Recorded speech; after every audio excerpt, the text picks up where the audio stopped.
जब हम सत्य को स्वीकार करते हैं और तैयार होते हैं संशोधन के लिए, तो उससे सुधार आता है और निरंतर सुधार से उन्नति का पुल बांधा जा सकता है। आज हम सनातनियों को इस बात को स्वीकार करने की आवश्यकता है कि हम फेल हो चुके हैं वेदों के डीप और रियल मीनिंग को समझने में। हम फेल हो चुके हैं उस ईश्वरीय ज्ञान को समझने में जो हमारे पूर्वजों ने सालों की अपनी रिसर्च के बाद ब्रह्मांड से प्राप्त किया था। इस बात का अंदाजा इसी मानसिकता से लगाया जा सकता है कि जब मैं वेद शब्द बोलता हूँ तो मेजोरिटी लोगों के दिमाग में एक छवि बनती है धर्म ग्रंथों की, जिनमें ईश्वरीय उपासना के बारे में चर्चा की गई है।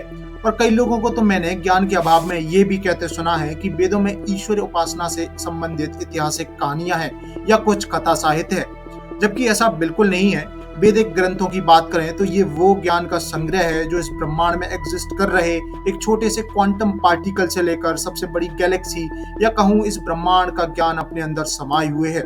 और वो ज्ञान जो एक जीव को चाहिए अपने जीवन में अपनी जिज्ञासा को शांत करने के लिए, वो सब ज्ञान वैदिक ग्रंथों में उपलब्ध है।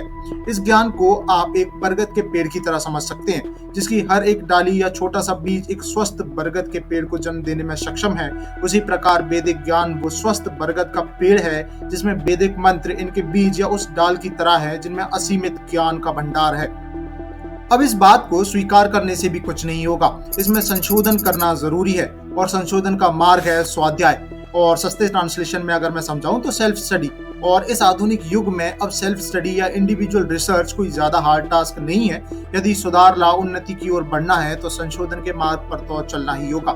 और हाँ, यहाँ न्यूनतम गति की कोई सीमा नहीं है। जैसे मैं अपना उदाहरण दूं तो हाल ही में मैंने भास्कराचार्य का एब्सोल्यूट वर्क ऑफ आर्ट, जिसे गणित की स्याही से उन्होंने लिखा, लीलावती को पढ़ा, जिसे कंप्लीट करने में मैंने ऑलमोस्ट 2 महीने का समय लिया।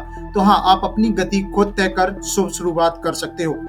भास्कराचार्य, लीलावती या और भी कई महान भारतीय वैज्ञानिक और उनके काम के बारे में हम जल्द ही डिटेल्ड वीडियोस में बात करेंगे, क्योंकि अभी मैं खुद इनके द्वारा रचित ग्रंथों को पढ़ नॉलेज और आर्ट के एक एब्सोल्यूट मिक्सचर से अपने मस्तिष्क को पोषित कर रहा हूँ। साथ ही साथ एक बुक भी लिख रहा हूँ जो आपको इन सभी महान भारतीय वैज्ञानिक और उनके काम के बारे में जानकारी देगी।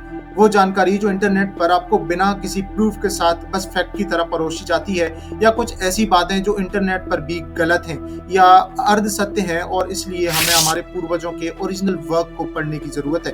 तो मुझे कमेंट सेक्शन में बिल्कुल बताना नहीं भूलना कि आप आज से ही क्या पढ़ना शुरू करने वाले हो। और वेद, साइंस एंड मैथ पर आपको ये आवाज फिर सुनाई देगी। जय मां भारती।